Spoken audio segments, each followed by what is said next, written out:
Hola, somos Torre Fuerte. A continuación, escucharemos al pastor Edgar Cerez con el tema Que use su armadura. Esperamos que este mensaje sea de bendición para tu vida. Dios te bendiga. Estamos terminando el día de hoy esta serie que se llama ¿Qué espera Dios de mí? Es una serie basada en el libro de Efesios. Durante varias semanas a través del libro de Efesios estuvimos respondiendo esta pregunta: ¿qué es lo que Dios espera de mí? Hoy estamos terminando con Efesios capítulo 6, versículo 10. Acompáñame por favor a Efesios 6, 10, que es lo que vamos a estudiar el día de hoy.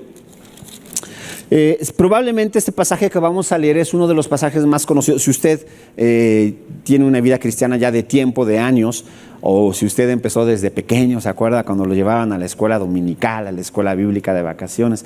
Seguramente a usted le tocó vivir estos momentos, estas etapas estudiando Efesios capítulo 6, versículo 10 al 20, que es la armadura del cristiano. Entonces el día de hoy vamos a predicar acerca de este tema, por eso la predicación del día de hoy de esta serie se llama Que use su armadura. ¿Qué espera Dios de mí? Que use la armadura, que use su armadura. Acompáñeme por favor entonces Efesios capítulo 6, versículo 10. Por lo demás, hermanos míos, fortaleceos en el Señor y en el poder de su fuerza. Vestíos de toda la armadura de Dios para que podáis estar firmes contra las acechanzas del diablo. Porque no tenemos lucha contra sangre y carne, sino contra principados, contra potestades, contra los gobernadores de las tinieblas de este siglo, contra huestes espirituales de maldad en las regiones celestes. Por tanto, tomad toda la armadura de Dios para que podáis resistir en el día malo, y habiendo acabado todo esto, estad firmes. Estad pues firmes, ceñidos vuestros lomos con la verdad y vestidos con la coraza de justicia, calzados los pies con el apresto del evangelio de la paz. Sobre todo tomad el escudo de la fe con que podáis apagar los dardos de fuego del maligno. Tomad el yelmo de la salvación y la espada del Espíritu, que es la palabra de Dios, orando en todo tiempo con toda oración y súplica en el Espíritu, y velando en ello con toda perseverancia y súplica por todos los santos y por mí, a fin de que al abrir mi boca me sea dada palabra para dar a conocer con denuedo el misterio del evangelio, por el cual soy embajador en cadenas, que con denuedo hable de él como debo hablar. Muy bien, pues vamos a estar estudiando acerca de la armadura del Espíritu, o la armadura del cristiano, que yo sé que en muchas ocasiones lo hemos leído y lo hemos estudiado, pero juntos vamos a estudiarlo y a tratar de darle un enfoque muy interesante. ¿Qué es lo que espera Dios de mí? Que use su armadura. Ahora, déjeme cambiar un poquito el nombre de la serie. La serie se llama ¿Qué espera Dios de mí? Pero déjeme cambiar un poquito la serie, el nombre de la serie, y le voy a poner de título ¿Qué espera Dios de mí en la batalla? ¿Por qué? Porque algo que nos deja muy claro Pablo en esta porción que acabamos de leer es que existe una guerra espiritual, que hay una batalla espiritual. Está perfectamente claro. Pablo es muy claro cuando dice que hay principados, que hay potestades, que hay gobernadores de maldad, hay huestes celestiales de maldad. Es muy claro que hay una guerra espiritual. Entonces Pablo dice, mira, hay una guerra espiritual. Entonces, ¿qué espera Dios de mí en esta batalla? Evidentemente que use su armadura, pero hay muchas otras cosas que el pasaje nos enseña de qué espera Dios de nosotros. Entonces, yo quiero compartir con usted para que juntos estudiemos qué espera Dios de usted y de mí en esta batalla espiritual. ¿Ok? Lo primero que espera Dios de usted y de mí en esta batalla espiritual es estar firmes. Es muy interesante que en 3 ocasiones utiliza esta expresión. En el versículo 11 dice, vestíos de toda la armadura de Dios para que podáis estar firmes. En el versículo 13, al final dice, y habiendo acabado todo, estad firmes. Y en el versículo 14, estad pues firmes. 3 veces en esta porción, Pablo dice, Dios espera que tú y yo estemos firmes. Fíjate qué interesante. Lo que Dios espera de ti y de mí es que estemos firmes, no que no tengamos problemas, no que no caigamos, sino que estemos firmes. En otras ocasiones lo he compartido y yo sé que usted ya se sabe la historia, pero déjeme retomar otro momento, una ocasión más. Insisto, ya lo he platicado y lo he predicado en otras ocasiones y usted lo va a recordar. Lucas capítulo 22 habla acerca de Jesús diciéndole a Pedro: Simón, Simón, he aquí Satanás te ha pedido para zarandearte como a trigo. ¿Se acuerda? Pero yo he rogado por ti para que tu fe no falte. Y una vez vuelto o una vez confirmado, o una vez que regreses, confirma a tus hermanos. Y Pedro le dice: no, Señor, yo no te voy a dejar, yo voy a estar contigo. Y bueno, no así, pero entendemos. Y Jesús le responde a Pedro y le dice: Pedro, me vas a negar. Es un hecho, Pedro. Me vas a negar. Ok. Cuando Jesús le dijo a Pedro: Simón, Simón, aquí Satanás te ha pedido a zarandearnos como a trigo, fíjese bien, no está hablando de la negación. Casi siempre lo referimos a eso, ¿no?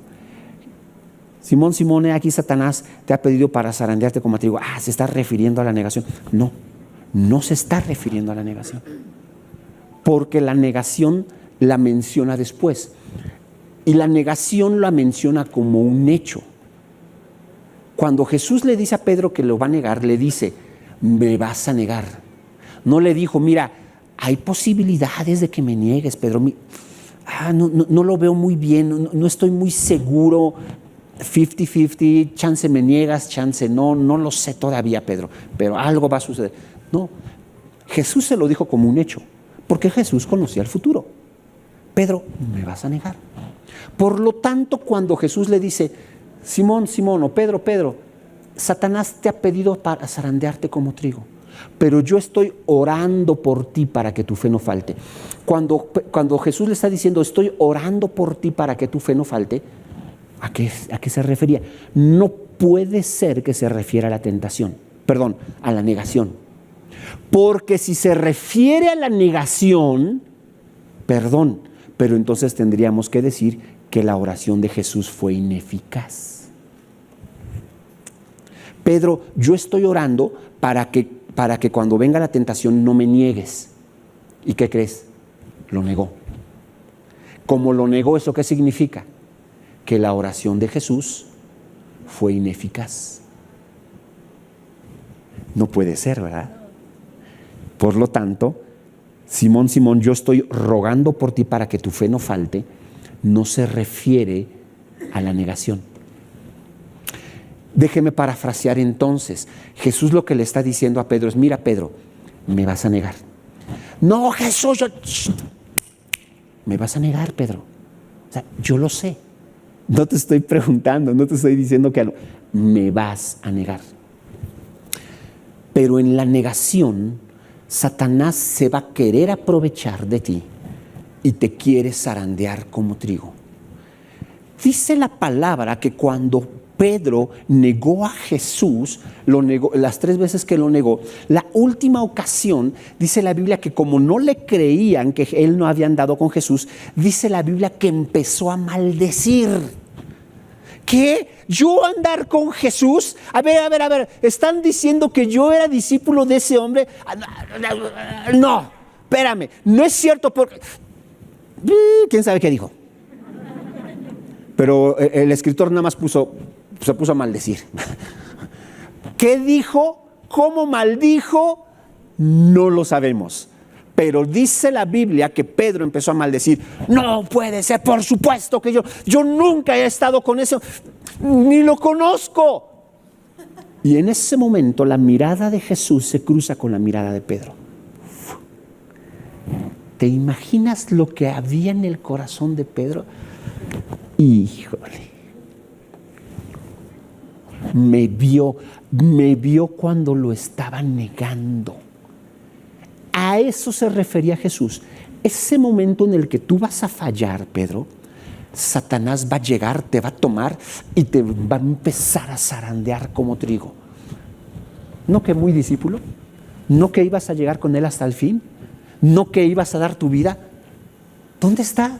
todo lo que Él hizo por ti, mira cómo le pagas, mira lo que estás haciendo, no eres digno de Él, no eres digno de llamarte su discípulo, ni siquiera eres digno de estar aquí. ¿Qué estás haciendo aquí, Pedro? Es una vergüenza tu vida. A eso se estaba refiriendo Jesús. Satanás va a tomar este momento de debilidad, Pedro, y te va a empezar a zarandear. Pero yo he orado por ti, Pedro, para que tu fe no falte. ¿Fe? ¿Fe en qué? En que creas que aún a pesar de que me negaste, yo te amo. Me vas a negar, pero no pierdas la fe.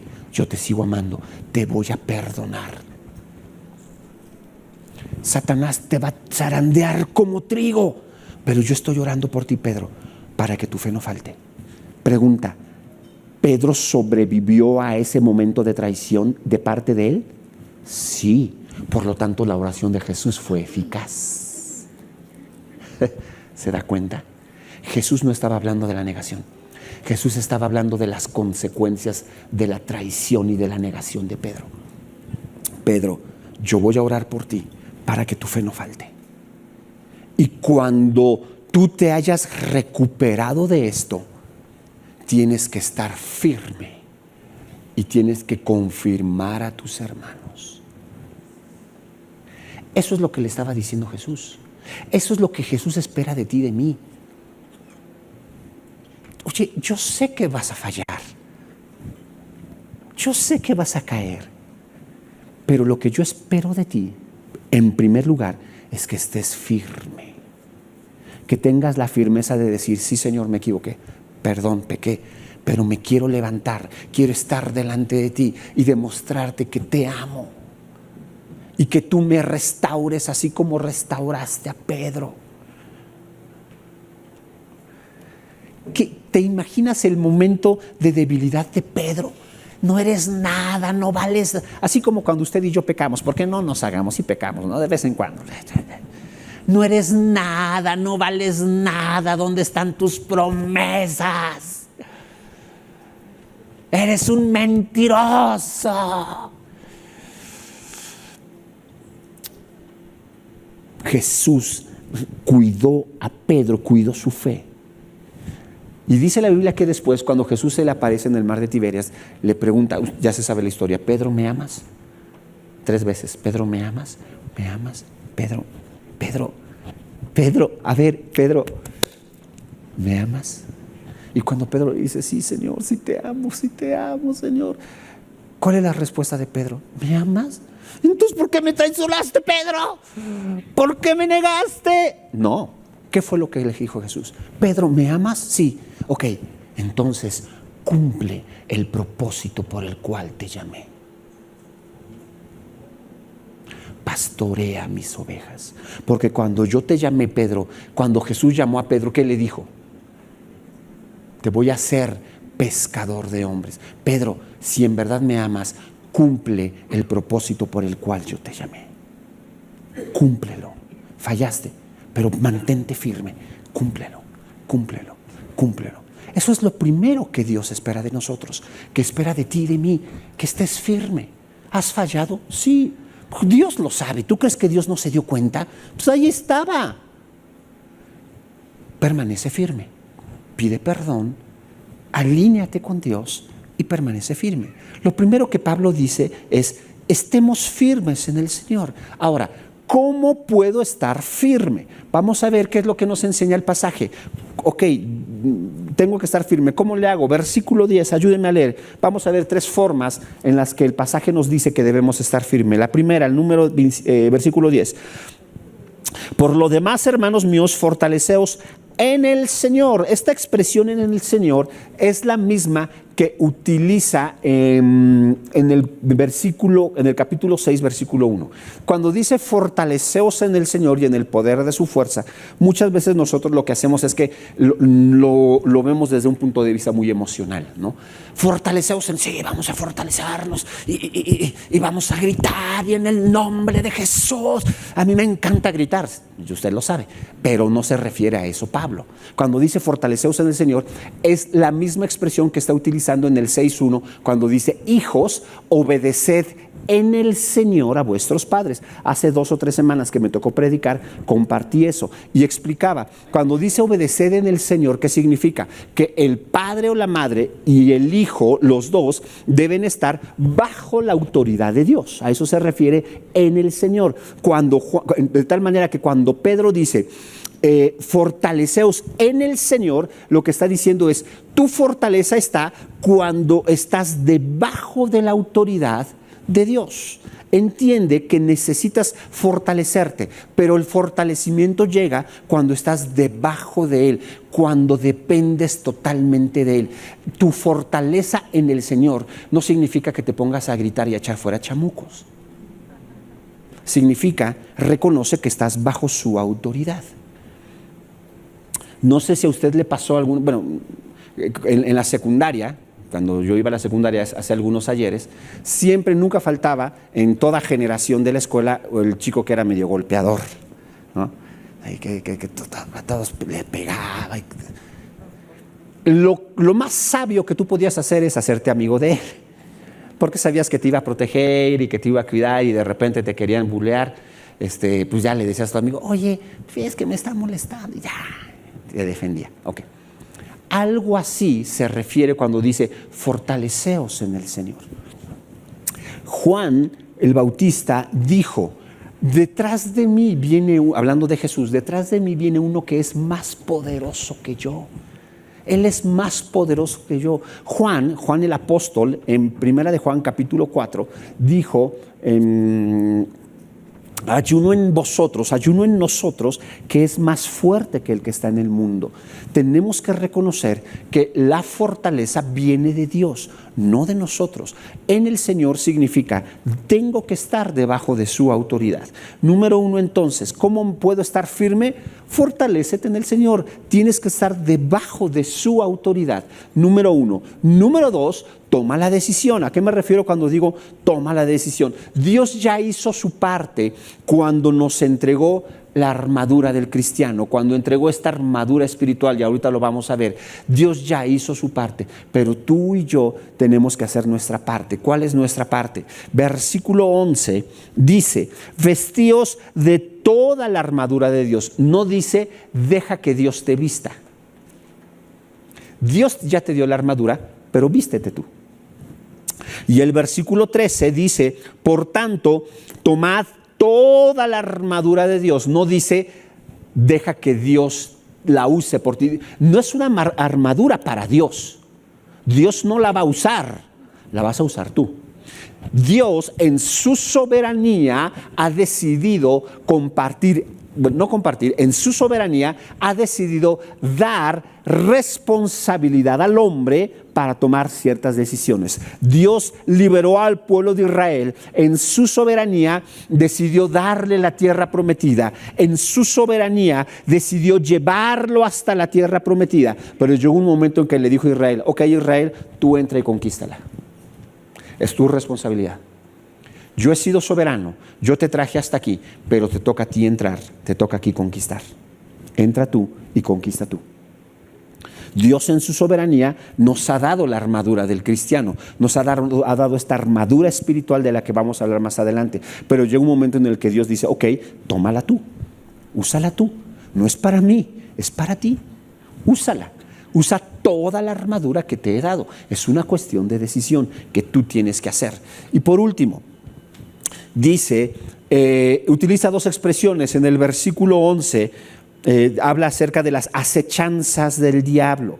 Y en el versículo 13 dice al final: para resistir el día malo. Lo que está diciendo de resistir el día malo y de las acechanzas del diablo nos debe dejar en claro 2 cosas. Número 1, que el ataque de Satanás hacia nosotros es real. Es real. Tenemos un enemigo real y verdadero. Dice el versículo 12: porque no tenemos lucha contra sangre y carne, sino contra principados, potestades, gobernadores de las tinieblas de este siglo, contra huestes espirituales de maldad en las regiones celestes. Lo que Pablo está diciendo es: mira, tienes que entender que esta batalla espiritual es real. Tú tienes un enemigo. Satanás es tu enemigo y no es el típico diablito con colita. Te quiere destruir, te quiere matar, no quiere tu bien, no te va a dar descanso. También trabaja los domingos, no agarra puentes, no agarra vacaciones de Semana Santa. Todo el tiempo, todo el día, todos los días, su único propósito es robarte, matarte y destruirte. Su único objetivo es destruir tu fe, aniquilar tu fe. Su único propósito es tomarte y zarandearte como a trigo. Eso es lo único que quiere hacer el enemigo y lo tienes que reconocer. Ahora, déjeme darle un enfoque correcto, bueno, no un enfoque correcto, déjeme darle un enfoque más claro.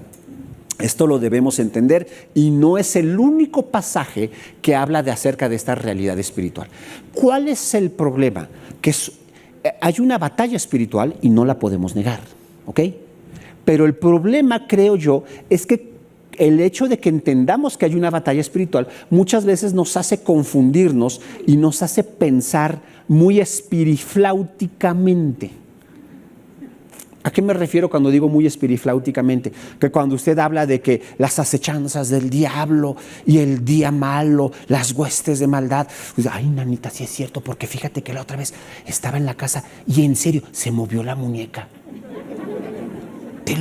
Y yo me movía y me seguía con los ojos.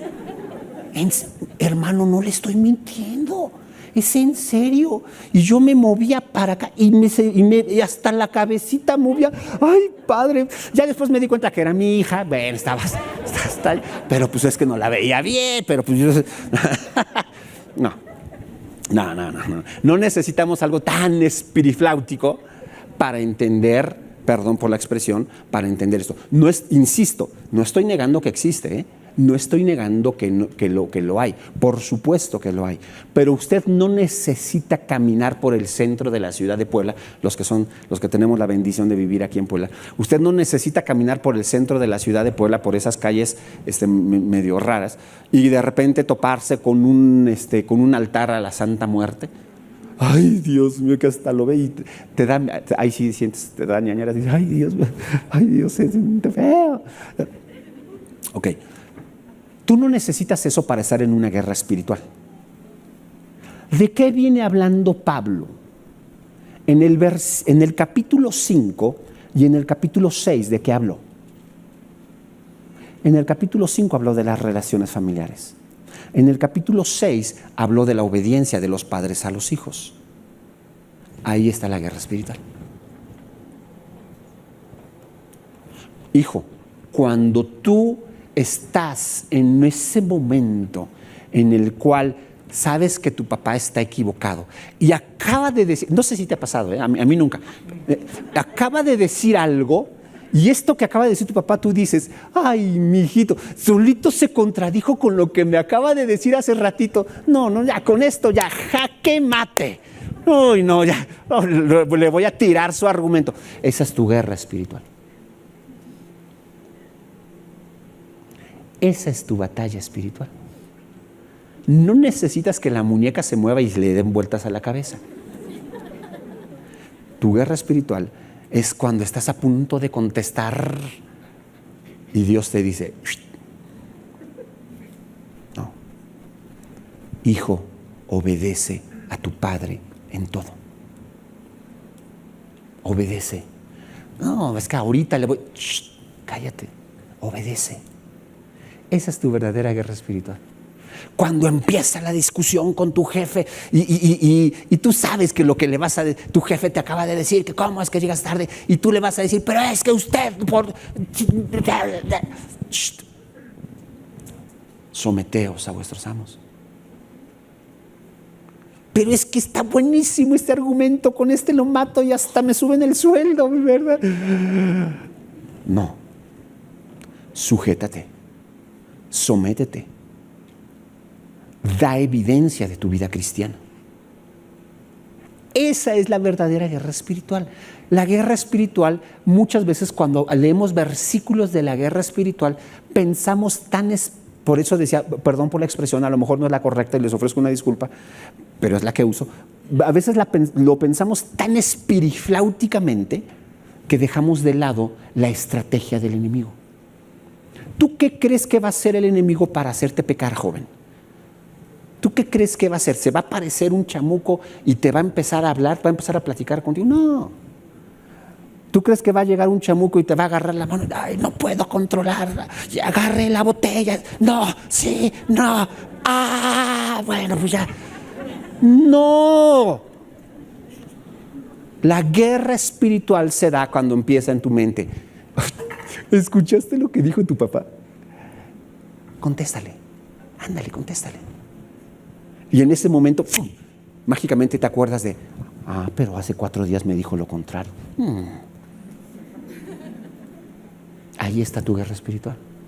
Esa es tu verdadera batalla espiritual. Porque Pablo viene hablando de eso en el capítulo 5 y en el capítulo 6. No saques de contexto de lo que Pablo viene hablando.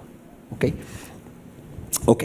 Vamos entonces a continuar. Ahora sí, ¿cuál es la armadura de Dios que yo debo utilizar? Ok, Edgar, ya entendí que tengo que fortalecerme en el Señor, que debo tomar la decisión y que debo entender a qué se refiere cuando habla de las acechanzas y del día malo. Ok, ¿cómo puedo usar la armadura de Dios? Toda la armadura, porque la Biblia dice, Pablo es muy claro cuando dice toda la armadura. Cuando estudiamos cada una de las porciones de la armadura, nos podría llevar una predicación. No se asuste, solo fue un comentario, nos podría llevar toda una predicación, no lo vamos a hacer. Entonces vamos a ver rápidamente algunos elementos. Empezamos en el versículo 14. Dice, estad pues firmes, ceñidos vuestros lomos con la verdad. Cuando dice ceñidos vuestros lomos con la verdad, se refiere a este cinto que utilizaba el soldado romano. Perdón, déjeme explicar eso. Perdón, se me olvidó. Perdón. Pablo entendía perfectamente cómo hacer esta comparación. No es que se le haya ocurrido de la nada, así de, pues el casco será, pues ponle salvación y su escriba, pues salvación. No fue así. Pablo entendía. Pablo fue un hombre que durante mucho tiempo se dedicó a perseguir cristianos, por lo tanto era acompañado de soldados, convivía con soldados. Lo que más había en la época de Pablo era soldados romanos. Así como aquí, que cada vez que usted sale y lo que más ve son oxos, ¿no? Y luego me pasan mi regalía a los de Monterrey. Usted camina y un oxo por aquí, un oxo por allá, un oxo por... Ajá. Lo que más había era soldados romanos, en todos lados. Y a Pablo lo habían arrestado 2 veces por lo menos. Conocía a los soldados romanos. Él era romano, entendía cómo funcionaba esto. De tal manera que Pablo no nada más dijo por decir, Pablo entendía lo que estaba diciendo. ¿Ok? No piense que nada más tomó Pablo un símil y lo lanzó así a lo loco. Pablo entendía cada elemento, cada concepto, cómo funcionaba y cómo utilizarlo. Okay. Entonces ahora sí regreso. Versículo 14 entonces. Habla de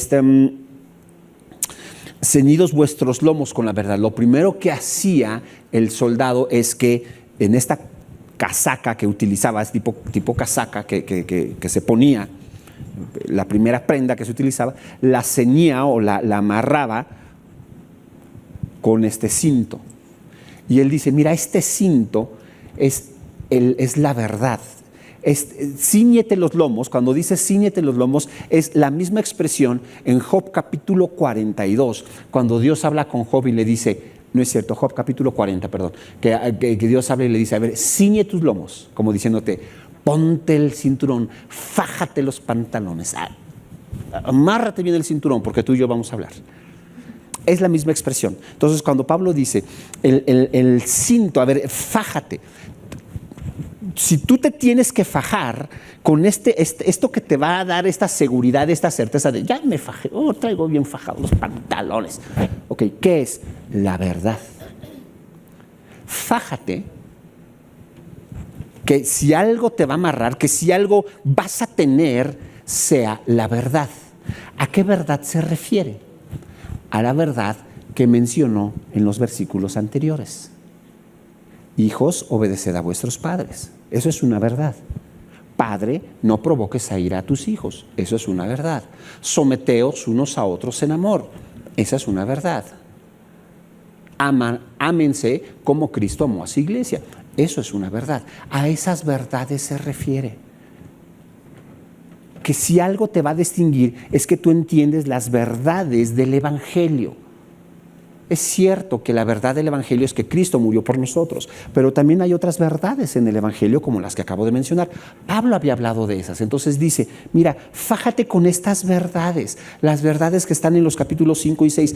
Todo lo que vimos en esta serie, esas son las verdades. ¿Qué verdades habla Efesios? Que Él desde antes de la fundación del mundo nos llamó para presentarnos santos y sin mancha delante de Él, que Él espera que seamos para la alabanza y para la gloria de su nombre, que Él espera que sirvamos, que Él espera que nos amemos, que Él espera que nos sometamos unos a otros. Esas son las verdades que deben fajar tu vida. Lo primero que hace Pablo dice, reconoce las verdades que hay. Número uno, ahora, tú puedes reconocer las verdades, pero reconocer las verdades no lo es todo. Por eso va al siguiente punto, que es en el mismo versículo, 14, estad firmes, ceñidos vuestros lomos con la verdad, vestíos con la coraza de justicia. La coraza de justicia era este peto, era este utensilio que era el primer elemento duro, déjame decirlo así, el primer elemento duro del soldado, ¿ok? Este primer elemento duro del soldado, que era lo que les protegía. ¿Por qué está hablando de la coraza de justicia? Cuando Pablo utiliza la palabra justicia, no se refiere a la justificación para salvación. No está hablando de salvación. Está hablando a la iglesia cristiana, no habla de salvación. Entonces, cuando dice la coraza de justicia, no habla de salvación, no habla de justificación para salvación. Cuando habla de justicia, está hablando de obediencia. Tú y yo somos justos, no justificados. Somos justos en función a nuestra obediencia. Nuestra obediencia nos lleva a ser personas justas delante de Dios. No justificadas, repito, justos en obediencia delante de Dios. Ceñir mis lomos significa reconoce las verdades que hay. La coraza de justicia significa no solamente las reconozcas, obedece. Si tú sabes cuáles son esas verdades bíblicas contenidas en las Escrituras, obedécelas. Me voy un poquito más rápido. Habla acerca del Evangelio de la paz. En el versículo 15 dice, calzaos los pies con el apresto del Evangelio de la paz. Evidentemente está hablando acerca de predicar el Evangelio. Y siempre hemos tomado este pasaje como de predicar el Evangelio, ¿no? Ir y predicar el Evangelio y ponte las sandalias del Evangelio de la paz y tienes que estar prestos, tienes que estar listísimo para ir y predicar el Evangelio. Está bien, es una buena interpretación, es una buena forma de hacerlo. No estoy diciendo que sea incorrecta, por supuesto que sí, pero Pablo no está hablando de evangelismo. Pablo no está hablando de eso. Cuando Pablo dice, poneos las sandalias con el apresto del Evangelio de la paz, lo que está diciendo en pocas palabras, tienes que ser rápido, tienes que estar listo y preparado para que tu forma de actuar, para que tu forma de comportarte sea congruente con el Evangelio de la paz que predicas. Ese es el concepto real en el que está hablando Pablo. No andes predicando que Dios es amor. Ama.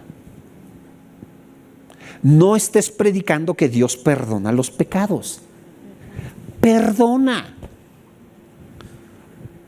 No estés predicando nada más que Dios puede perdonar a todo mundo.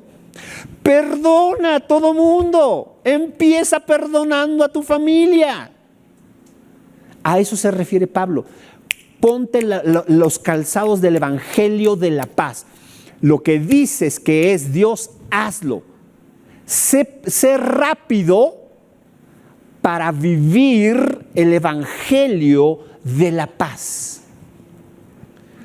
La predicación que tú llevas es la predicación que tú vives. Uno de los primeros mártires de la iglesia cristiana fue Ignacio de Antioquía.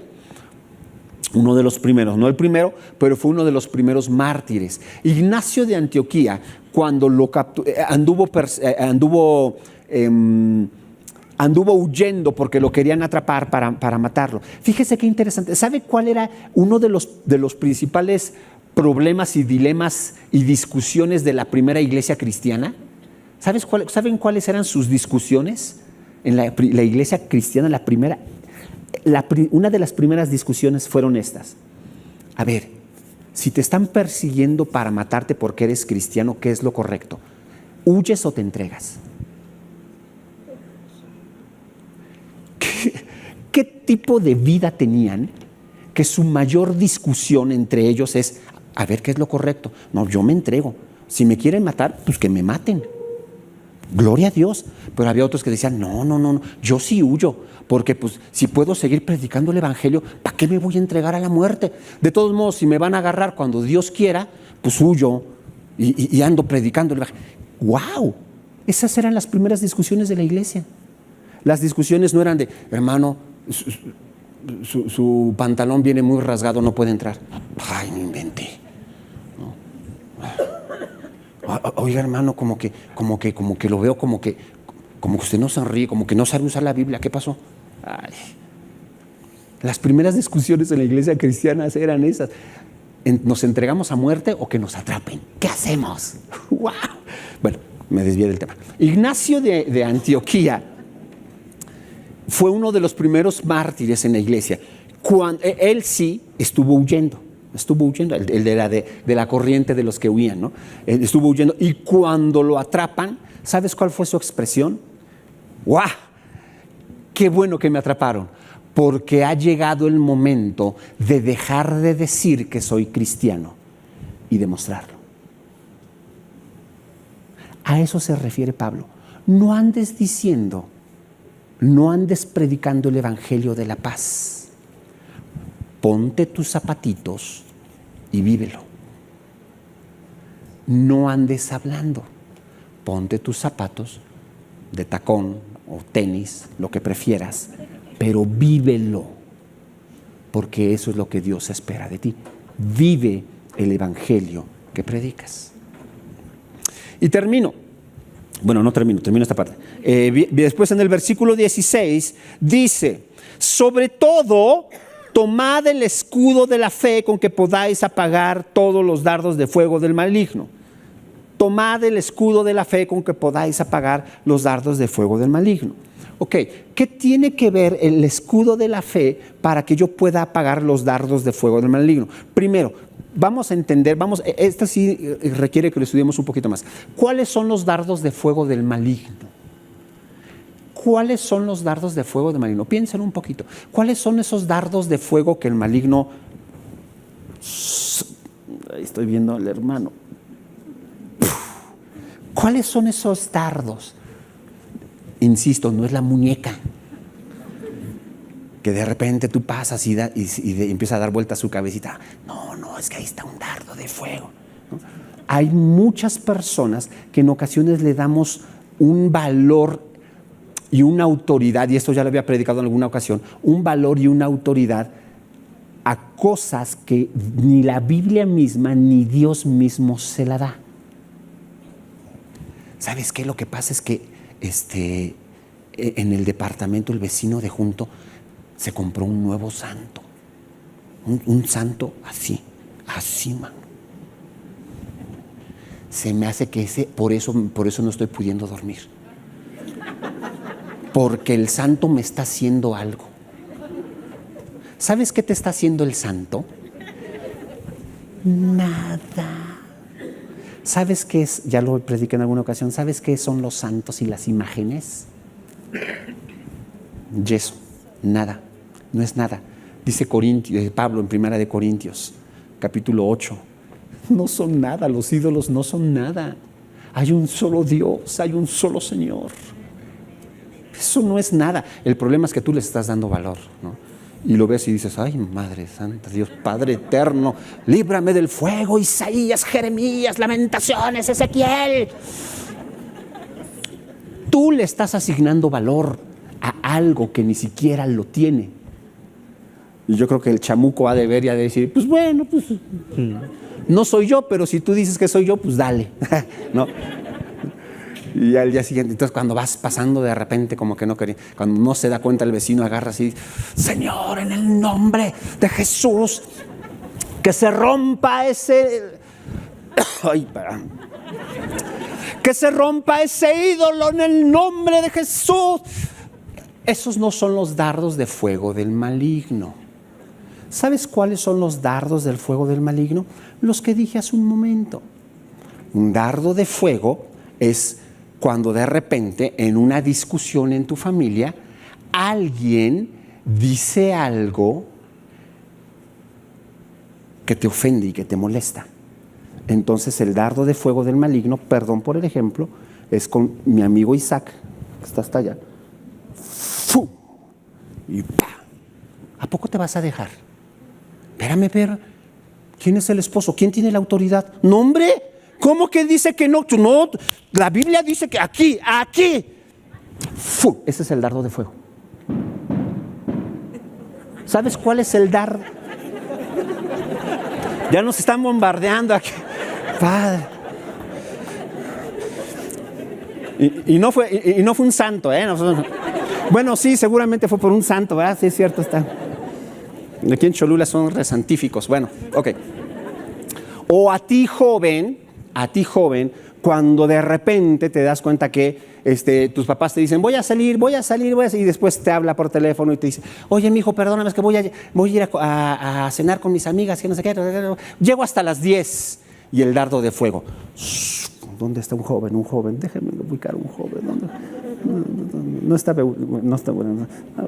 No, es que no. Aquí está. Y entonces dice, oye, no hay nadie en casa hasta las 10. Y tú sabes que le gustas. Y él te gusta. Y lo suelta.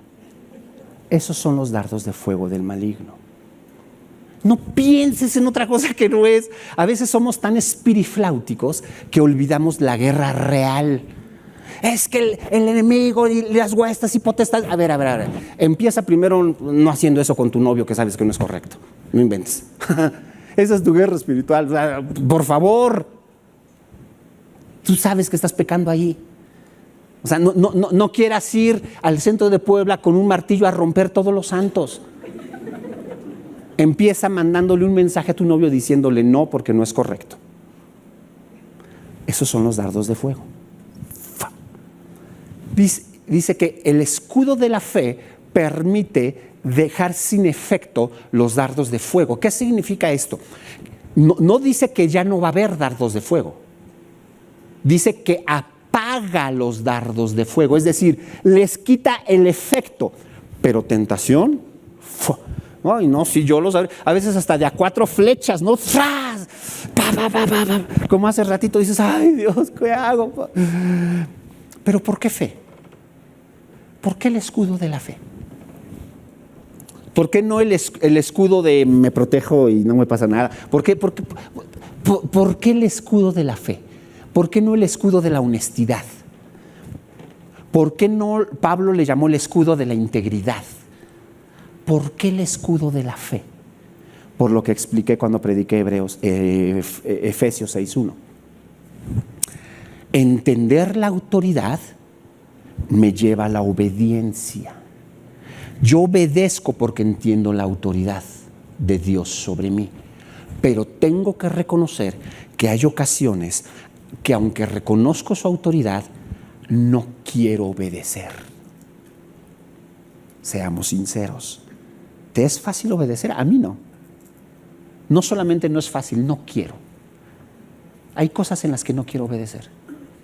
Hijo, obedece a tus papás. No, pero ¿por qué? Es que Pablo no conocía a mi papá cuando escribió eso. Pablo no conocía a mi mamá. O sea, todo lo que me ha hecho y lo injusta que es. La otra vez me pegó porque dijo, alguien lo rompió, alguien y me dio. Y al final dijo, no, fui yo. Y los pellizcos, mamá, esos son de agrapas, ya. De seguro hiciste algo que no te pegué, ya te tocó. Dios sabía lo que hacía, porque Dios no se equivoca. No, Dios no se equivoca, pero tú sí te equivocas, mamá, no inventes. No. La fe sí, ¿qué significa? La fe significa, yo no quiero obedecer, pero lo voy a hacer porque confío que es lo mejor delante de Dios. A todos nos encanta utilizar Hebreos 11:1 para hablar de la fe. Y cuando nos preguntan, ¿qué es la fe? Todo mundo rápido y veloz, saca el único versículo que me sé de memoria, pero qué bueno que me lo preguntaron, ¿verdad? Y el único versículo que me sé de memoria es pues la fe, la certeza de lo que se espera y la convicción de lo que no se ve. Hebreos 2, no, ese ya no, pero el 1, la fe es pues la fe, la certeza de lo que se espera y la convicción de lo que no se ve. Obedece. Aún a pesar de que tú no ves que tu obediencia sea correcta. Aún a pesar de que tú sabes que tú tienes la razón y que tu papá y tu mamá están equivocados. ¿Qué es fe? Obedezco porque sé que tengo que obedecer.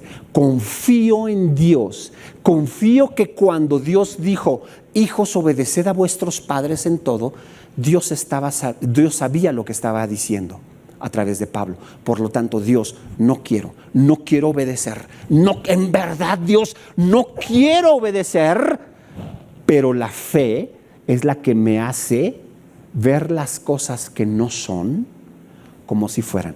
Voy a pensar que sí tiene razón mi papá, aunque yo creo que no la tiene. Ahí necesitas fe. La fe no nada más la necesitas para tener un mejor auto. La fe no nada más la necesitas para tener un mejor carro. La fe no la necesitas nada más para pensar que México va a meter un gol. La fe, muchas veces, la mayoría de las veces, ¿sabes para qué la necesitas? Para obedecer. La certeza de lo que se espera. Señor, tú dijiste que vas a bendecir a los que obedezcan tu nombre. Yo te obedezco y yo tengo certeza en que tú me vas a bendecir y que tú vas a bendecir mi camino y tú me vas a hacer de larga vida porque yo estoy obedeciendo, me estoy sometiendo a tu autoridad, me estoy sometiendo a tu palabra y yo confío en tus bendiciones, Señor. Esa es la fe que tú necesitas para apagar los dardos de fuego del maligno. No necesitas andar echando fuera chamucos. Bueno, sí, pero no se estaba hablando Pablo de eso.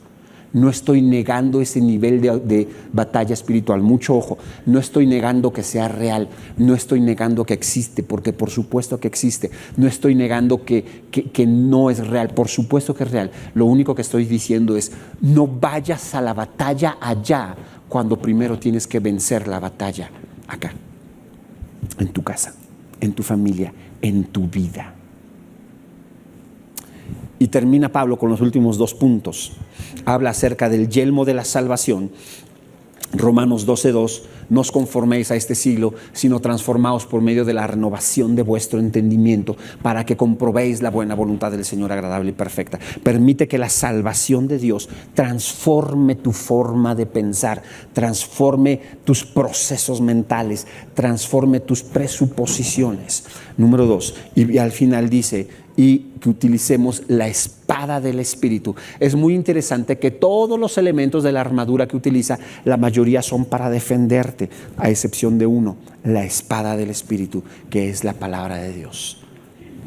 Las Escrituras. Jesús mismo dijo en Juan capítulo 5, escudriñad las Escrituras porque en ellas os parece que tenéis la vida eterna y ellas son las que dan testimonio de mí. Escudriña la palabra, escudriña la Biblia. Jesús mismo lo enseñó cuando fue tentado en Lucas capítulo 3, cuando es tentado en 3 ocasiones, en las 3 ocasiones utiliza la palabra. No dijo nada más, solamente dijo, dice la Biblia o dice la Escritura como está escrito y mencionó la palabra de Dios, porque en la palabra de Dios hay vida, en la palabra de Dios hay victoria, la palabra de Dios está en las Escrituras, escudriña las Escrituras. Por eso era tan importante lo que Moisés le decía al pueblo de Israel: no olvides la palabra, no olvides de las escrituras, medita en ellas, piénsalas, háblalas en tu corazón, platícalas con tus hijos al caminar, al acostarte, al levantarte. No dejes de hablarlas, no dejes de pensarlas, no dejes de meditarlas. Cuélgalas en tu cuarto, cuélgalas en el dintel de tu puerta. No dejes de hablar la palabra de Dios, porque la palabra de Dios es vida. Entendemos, dice Hebreos, que todas las cosas que fueron creadas, todo lo que vemos fue creado a través de la palabra de Dios.